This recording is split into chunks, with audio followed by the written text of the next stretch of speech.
name is Jasmine Talsma, and for my mini documentary, I chose to focus and do my research on Tuskegee University. In case you did not know, this is a rural university that is an HBCU that's in Tuskegee, Alabama, and their motto is the pride of the swift growing South. So there's a lot of background history that I wanted to give about the university before I gave more information. It was actually begun by a former slave named Lewis Adams, and his father, who was actually a slave owner, allowed him to be educated. But Booker T. Washington officially founded it in 1881. It is a private, historically black university in Tuskegee, Alabama, which is in the Black Belt region. And I'll talk a little bit about the significance of the Black Belt region a little bit later. It began as a Tuskegee Normal School and then eventually became to be known as Tuskegee Institute and then Tuskegee University. But it was very prominent because it was one of the biggest vocational training schools post Reconstruction, post Civil War. People obviously know about Tuskegee primarily because of George Washington Carver, who was a botanist that did a lot of research there and worked there for a substantial amount of time. But over time, Tuskegee has evolved into a very well-known, historically black university that has been known for high leadership and excellence in the area of academics. So, in case you did not know, this photo is it's right there in the beginning of going to the campus in Tuskegee, but it's a monument of Booker T. Washington where he supposedly lifting the veil of ignorance from someone. So he was the first president of the university, and his main goal was to make sure that African Americans were educated as much as possible and to ensure that they had all of the opportunities that other races, especially other whites, had. It is now ranked, especially this year, it is ranked as the number 9 in best colleges. The campus has 5,000 acres, and as of 2023, there are 2,400 roughly students that are enrolled there. Their ratio is 12-1. The 4-year graduation rate is 28%, and the average salary for someone who's graduated there 6 years after graduation is almost 40,000. So that's not too bad, but of course with inflation now we know that may be on the lower side. It is now ranked as a number 3 university for historically black colleges and universities in the United States. It is probably one of the ones that has very rich traditions. And their minority enrollment is obviously high because it is an HBCU. So the majority of the students that are there are African American, and 93% of them are black.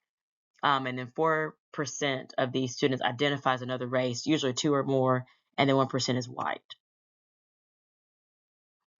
For academic facts, there are lots of programs and colleges at university.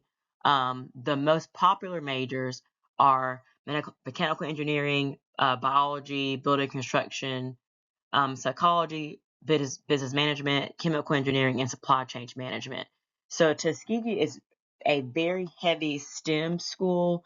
Many people that go to school here typically have degrees or go into the focus of some STEM related field. Not saying that they don't end up majoring in something else, but they do tend to have lots of kids that do go into the STEM field. Their teacher retention rate is at 81% as of 2024, and the university offers 64 degree programs. Of those programs, 43 are bachelor degrees, there are 17 masters, and then is also a 5-year accredited professional degree in architecture. My brother actually went to college here and studied architecture and did their 5-year program. And they're actually one of the only HBCUs that has a Doctor of Veterinary Medicine program, which sets them apart from many other HBCUs in the country. So as I mentioned earlier, Tuskegee is in the Black Belt region. It's in Macon County, which is next to Montgomery County. And the Black Belt region is known for its rich black soil. That's where the name comes from. And most of the businesses that are in this area have been known to thrive off of agriculture. So that's why the majority of the cities that are in the Black Belt region, like Selma, Livingston, Montgomery, Troy, they're usually agricultural and rural areas that are in this region in Alabama. Tuskegee has lots of rich traditions, and the community usually is involved with these traditions as well. One of the biggest traditions that they have is their homecoming. Their homecoming is a very, very vibrant um, time where there's lots of different events, and this usually brings out a lot of alumni all across the United States. They have the Tiger Feast, and there's also a rich tradition that honors the Tuskegee Airmen. In case you did not know, the Tuskegee Airmen were a group of African American men that flew and fought during World War II, and they trained right at Tuskegee. Founders Day is also huge. This is celebrated annually to honor the first president of the school, who is Booker T. Washington. There are also many different step shows in Greek life. Greek life is huge at the university, and then the annual convocation is done at the beginning of each academic year as well. So, in doing my research, I found that there were these pillars or the community values: excellence, integrity, leadership, respect, service, perseverance, and innovation. So, the university prides itself on making sure that all of their academics and even extracurriculars point to these pillars for their community values. And I think that usually in the research that I've done, I can see that these values are instilled not just in the students, but in everything that is at the university itself.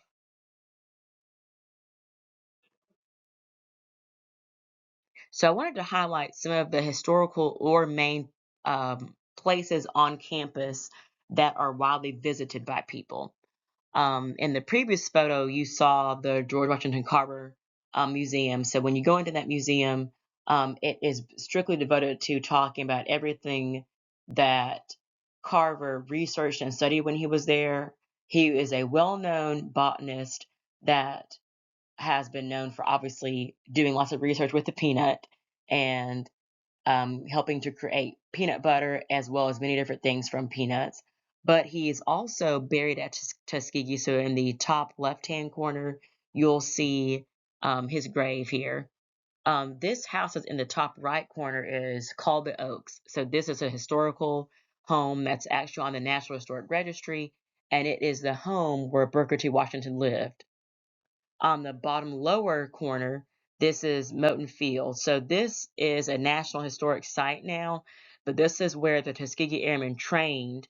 It was actually the only place in the country for African American men that were going into the Air Force to train in the United States to go into World War II. And then in the bottom right corner is the football field and the pavilion. So this is a picture that's actually taken during homecoming week. So this is a widely recognized part of campus as well.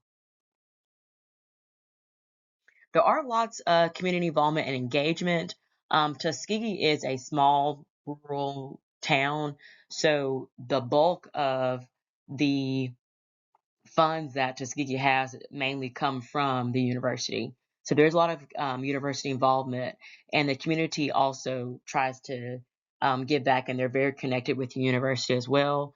There are obviously cultural events like Tuskegee Airmen Day, where the Tuskegee Airmen are honored, and there are other events that coincide to honor them. But there are also healthcare services that the community relies on a lot.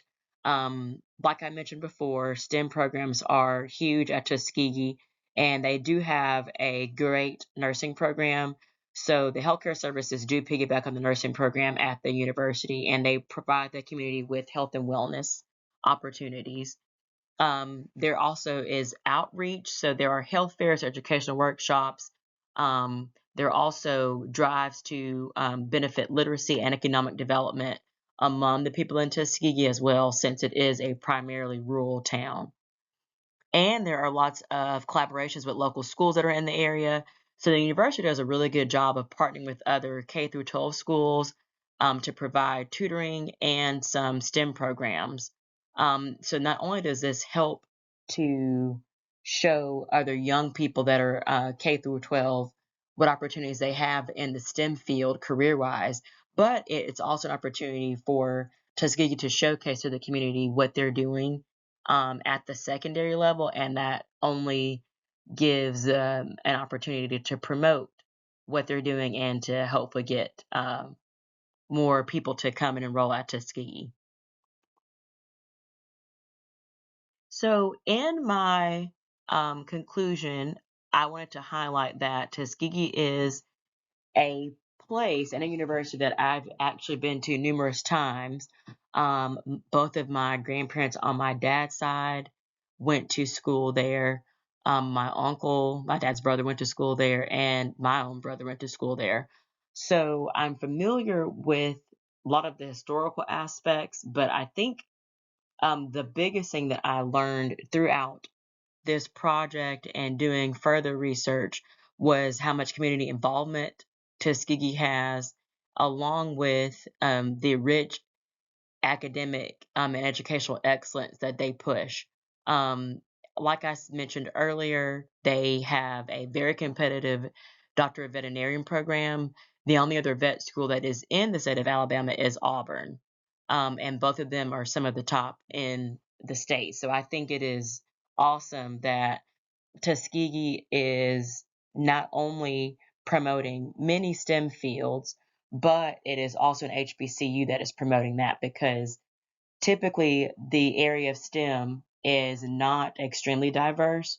It's not diverse in the field or the area of gender, and has not usually been as diverse or as promoted as being as diverse ethnically as well. So that is something that I think is highlighting. That's something that I learned. Also, there's a lot of rich history with civil rights and social impact in Tuskegee. Um, Not only did Booker T. Washington promote education for minorities, but he also helped to make sure that generations further down the line were able to have opportunities to be educated as well. They have rich cultural identity, and there is a huge historical legacy at Tuskegee as well. So I hope that this presentation has given you lots of information, and these are also my references as well. So hopefully you've learned something new.